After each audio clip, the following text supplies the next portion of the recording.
नमस्ते, अभिवादन आपका इनोसेंट इन्वेस्टर के इस नए वीडियो में आपके लिए डिस्क्लेमर। उसके बाद बात करेंगे आलोक इंडस्ट्रीज़ की। आलोक इंडस्ट्रीज़ को लेकर मैं आपसे बहुत इंपॉर्टेंट बात करना चाहता हूं और सबसे पहले जो आप लोगों की क्वेरीज आई हैं उसको सॉल्व करूंगा।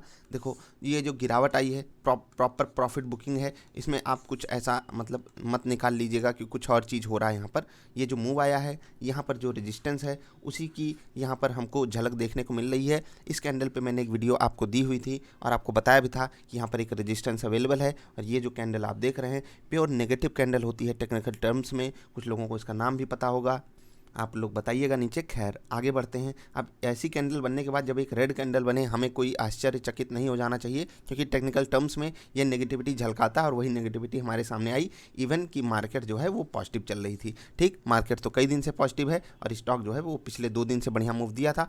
आज एक गिरावट हमको दिखाया है। लेकिन अब चलते हैं आगे की कहानी पे। आगे की कहानी ये है कि रिलायंस ग्रुप की जो कंपनियां हैं वहाँ पर मुझे एक मतलब होता है ना कि अगर मार्केट गिरी तो वहाँ पर एक बड़ी गिरावट दिखती है। अभी आलोक इंडस्ट्रीज भी उसी कैटेगरी में आ गया है और मैं कह सकता हूँ कि इस गिरावट में थोड़ा बहुत तो योगदान उस चीज़ का भी होगा जो भी सभी की तरफ से एक फाइन इम्पोज की गई है और ये एक सच में एक नेगेटिव सेंटीमेंट है। मैं बात मुद्दे की ये करना चाहता हूँ कि स्टॉक में यहाँ पर जो प्राइस क्रैश आया था, ठीक है, क्या वो ऐसा ही कोई ऑपरेटर गेम था जो हमारे खिलाफ चला गया था? तो आपको मैंने कई बार ये चीज़ बताई हुई है। जी हाँ, यहाँ पर प्योरली ऑपरेटर गेम था। इतना भयंकर अपटिक किसी भी स्टॉक में आ जाए और एक्सचेंजेस को कोई तकलीफ ना हो, मैं तो इसी बात से आश्चर्यचकित हूँ। और फिर ये जो डाउन टिक आता है, पूरा का पूरा रिटेल इन्वेस्टर का पार्टिसिपेशन है, लेकिन फिर भी कोई भी एजेंसी इसको अलर्ट मोड में मतलब अपने ऊपर नहीं लेती है और ना ही इस पर कोई जांच बिठाती है। जबकि अगर इस पर जांच बैठे तो पता चलेगा कि कई सारे ऑपरेटर्स एक्टिव थे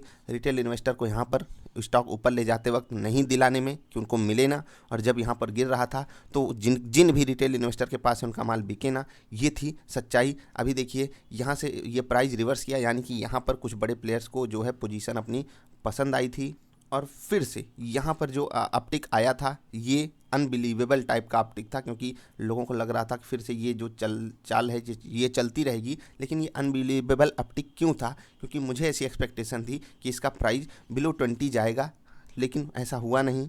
25 रुपये के आसपास सपोर्ट लेकर ये स्टॉक ऊपर गया और फिर एक समय ऐसा आया कि 20 रुपये के नीचे भी गया। अभी 20 रुपये के आसपास ट्रेड कर रहा है, वहाँ से ठीक ठाक परसेंटेज टर्म्स में ऊपर भी है। और मैंने फिर इस चीज़ को एक बढ़िया सपोर्ट भी आपको बताया था कि ये एक बढ़िया सपोर्ट बन गया है आलोक इंडस्ट्रीज़ के लिए। लेकिन एग्जैक्टली बात हो रही है यहाँ पर ऑपरेटर्स की। ऑपरेटर्स किस तरीके से फंसाते हैं और आरआईएल का जो केस है वो आपने अगर पढ़ा हो समझाओ, मेरी एक वीडियो है उसको ज़रूर देखिएगा, फिर आप समझेंगे। तो मैं आपको बताना चाहूँगा कि ऐसे स्टॉक्स में आपका वही फंड होना चाहिए जिस पे आप हैवी रिस्क ले सकते हो, क्योंकि कंपनी छोटी है और दूसरी चीज़ थोड़ा सा स्पेकुलेटिव बिहेवियर है इस स्टॉक में।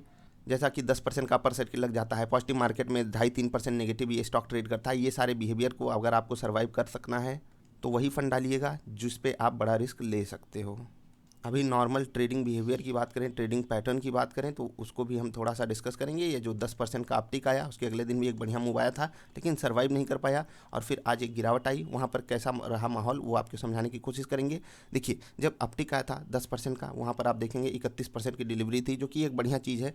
क्योंकि जब स्टॉक का प्राइस ऊपर जाए तो कम लोगों को इंटरेस्ट होना चाहिए परसेंटेज टर्म्स में, लेकिन क्वांटिटी वहाँ पर काफ़ी ज़्यादा उठाई गई। रिटेल इन्वेस्टर की ये खूबी है, वो अपनी खूबी दिखाता रहता है कि जब तक प्राइस सस्ता है उसको नहीं लेना है, जब प्राइस महंगा हो जाता है तब वो स्टॉक खरीदता है। देख लीजिए, 1,60,000 क्वांटिटी, 1,60,00,000 क्वांटिटी वहाँ पर डिलीवरी में गई थी। उसके बाद जब प्राइस गिरा, मतलब ऊपर से प्राइस नीचे आया, तब किसी को नहीं लेना था और आज भी लगभग इतनी ही क्वांटिटी उठाई गई हैं। तो ये एक छोटा सा नेगेटिव साइन हो जाता है अगर आप एग्जैक्टली नंबर्स के टर्म्स में बात करेंगे, क्योंकि इसकी डबल क्वांटिटी तो हाई प्राइस पे लोग उठाते हैं। मैं कहना क्या चाहता हूँ कि जब स्टॉक में बढ़िया अपटिक आता है, ठीक, जैसे कि यहाँ पर आया, तो यहाँ पर लोग आ जाएंगे खरीदने। लेकिन जब ऐसी गिरावट आती है तो लोग क्यों नहीं आते खरीदने? अब आप कहोगे कि ये ऊपर के लेवल पे है। जी नहीं, ऐसी गिरावट में भी आप जाकर चेक कीजिएगा, ऐसी गिरावट में भी चेक कीजिएगा, लोग नहीं आते हैं खरीदने, क्योंकि उनको लगता है जो गिर रहा है वो गिरता जाएगा। लेकिन अलग टर्म्स में आपको सोचना होगा, ये तो बाजार का माहौल है कि जो गिर रहा है वो गिरता ही रहेगा। लेकिन आपको भी तो पता होना चाहिए कि उस स्टॉक की क्वालिटी कैसी है, क्या वो स्टॉक सपोर्ट पे अवेलेबल है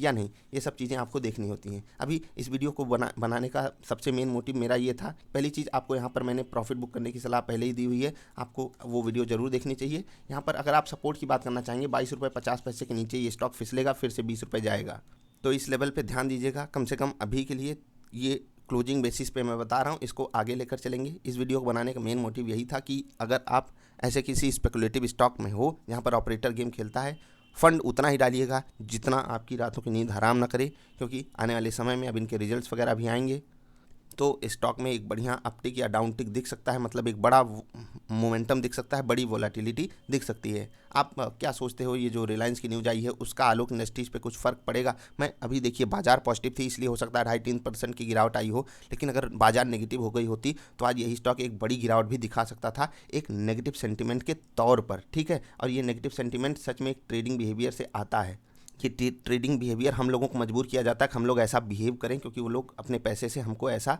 रिएक्ट करवाते हैं। तो सावधानी हटी, दुर्घटना घटी, इसके लिए बहुत बहुत बहुत अलर्ट हो जाने की ज़रूरत है। वीडियो पसंद आई तो लाइक कर देना, चैनल पसंद आया तो सब्सक्राइब कर देना, नीचे कमेंट करके बताना इस बारे में आप क्या सोचते हो। अभी के लिए इतना ही, मिलेंगे फिर से, तब तक के लिए बाय।